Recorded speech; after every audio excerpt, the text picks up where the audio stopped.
నలుగురు కలిసి పొరుపులు మరచి చెయ్యాలి ఉమ్మడి వ్యవసాయం.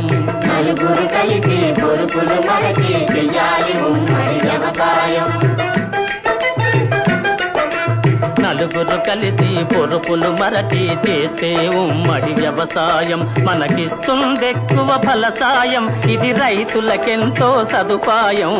నలుగురు కలిసి పొరుపులు మరచి చెయ్యాలి ఉమ్మడి వ్యవసాయం.